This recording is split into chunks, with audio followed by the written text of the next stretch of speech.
Welcome back to Barnsley. I'm here with Jason Harwin, former senior police officer here in the UK, including the National Police Chief's lead on drugs. Jason, good to see you again. Just before we pick up on that role and your current role, I just want to remark on this statue here, which is of public service workers, including a statue of a police woman here.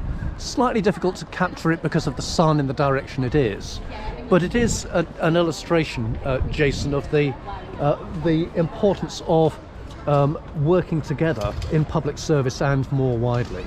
It's essential. The reality is the police service can't deal with all the issues that's taking place in our communities around community safety. It can't.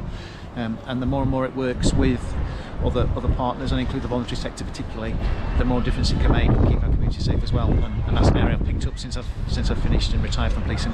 Let's move down here and let's hear more about that work that you did for the National Police Chiefs Council as their lead on drugs.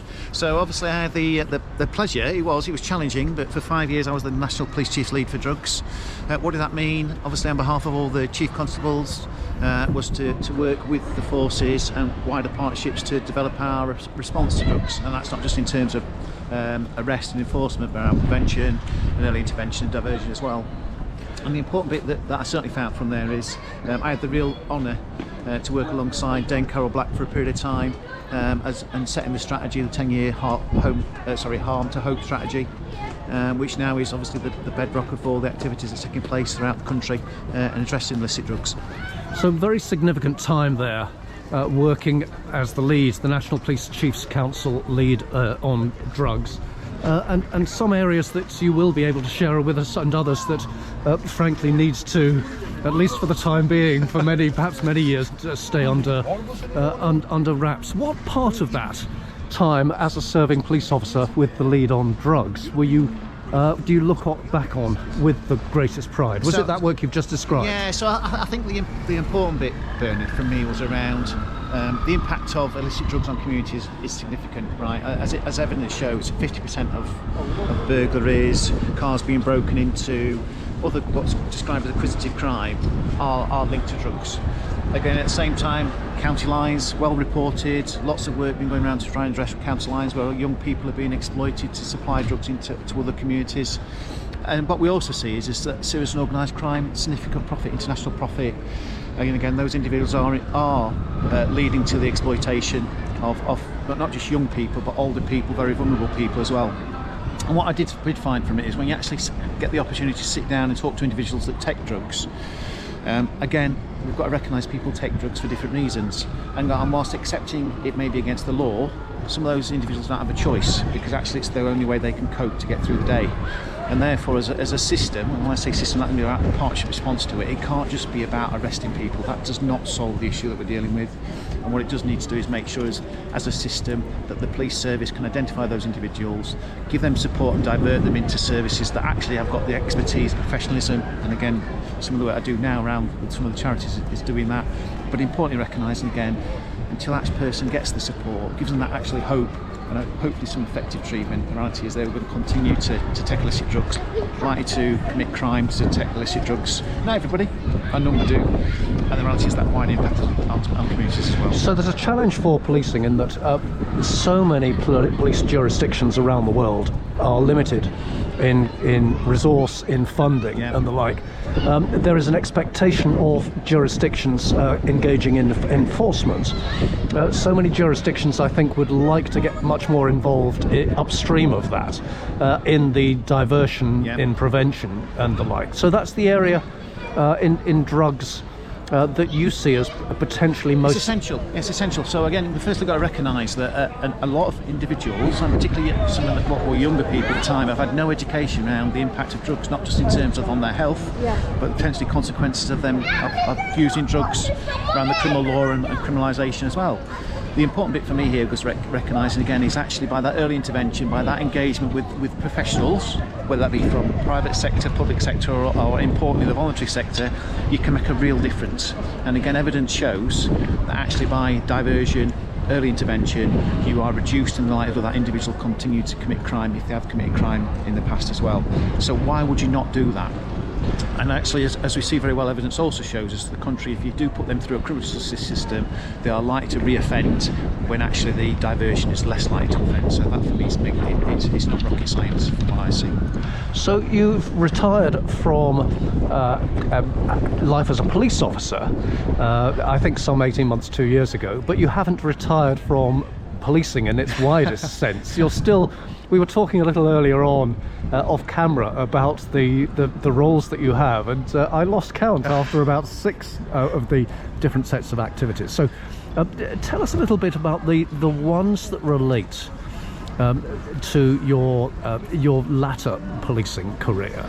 So there are 2 or 3 I can immediately think there of. is. So again, in terms of the role, obviously I work with a couple of charities. Cranston are a world leading charity, whilst the UK based are obviously reaching out internationally at the moment, that are not just in terms of dealing with drug and alcohol dependency, but also doing domestic abuse, because again the connectivity between that is really known in terms of evidence. At the same time, I'm very fortunate to be a trustee of the Stamp Out Spiking charity, very new charity, but again a charity that goes back a long time for the work they've been doing prior to becoming a formal charity to address the issues around spiking.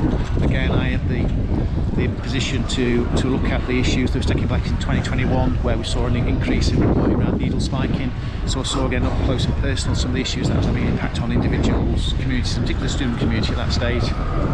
So again, about how we can help each other, to help the police service, to help keep our community safe. And then the other area of work I do as well is particularly, well, 2 other areas of work particularly, is it runs around the digital transformation. Again, as the Deputy Chief Constable, I had responsibility for our ICT. Again, lots of people working really hard, but the reality is we wasn't squeezing the benefits of all the technology we had. And again, whilst the police service will always want more money, because we always want more money, actually we need to make sure we're getting the best of what we've already got. And then the other one links into that really is the what works piece. So again, very frustrated.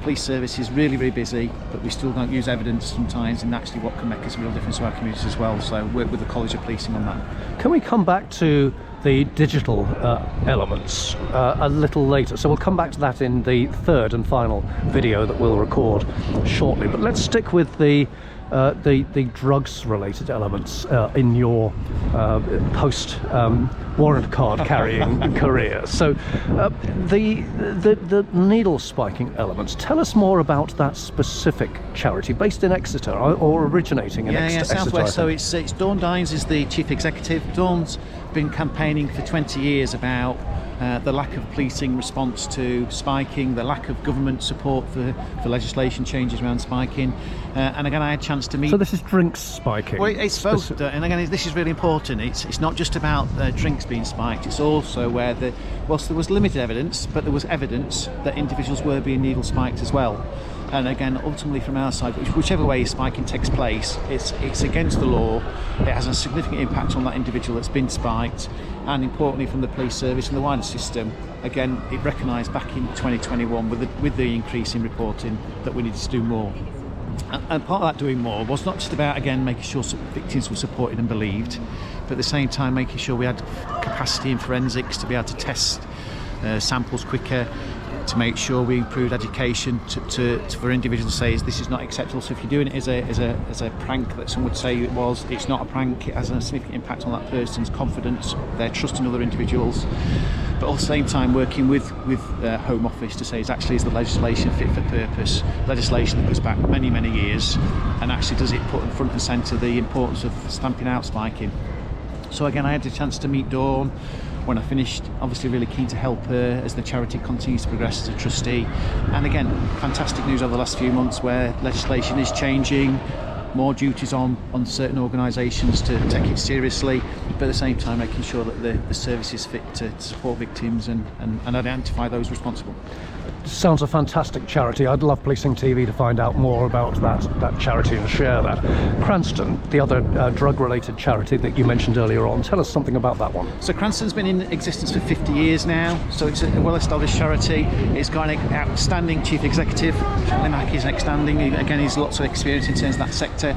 And again, Cranston really do believe about making sure we address the individual need for taking drugs. but also recognising dealing with drugs in isolation doesn't necessarily address the need of the individuals, so looking at alcohol dependency, and also recognising the connectivity to domestic abuse as well. So again, I had a chance to work with Cranston briefly whilst I was the NPCC lead. I saw the great work they were doing, particularly in the West Midlands. And again, when I finished as a police officer, again, obviously looked to say, can I help you to, again, to understand policing, but importantly, make sure policing understand them as well. So continue to do that work. Again, they've now expanded their services. They're doing diversion services in the wider West Midlands region. They're doing work now up in Durham. They're doing work on the south coast in terms of drugs and alcohol, but also doing more domestic abuse work at the same time. The important bit, as I've always said, Bernard, is policing is difficult. It's challenging, but if you do it together with the wider system and the wider organisations, you can make a real difference. And Cranston can help the police service, again, through diversion, but at the same time reduce some of the demands, keep people safer, and ultimately, hopefully, make our community safer as well. Jason, it's a bit of a chilly day today in Barnsley. It's a beautiful day. I'll just pan up to the blue sky. Just hold your hand up for a second. Gloves on. Yes. Gloves on. The Barnsley market behind us is invitingly sheltered and a little warmer than here. For part 3, we're going to make our way inside and talk more about the other non-drugs activities that you're now working on, and also about the wider challenges to policing now and in the future. So for the time being, Jason Harwin, in a slightly cold Barnsley town square, I guess we'd call this. Yes. Thank you very much indeed. Thank you.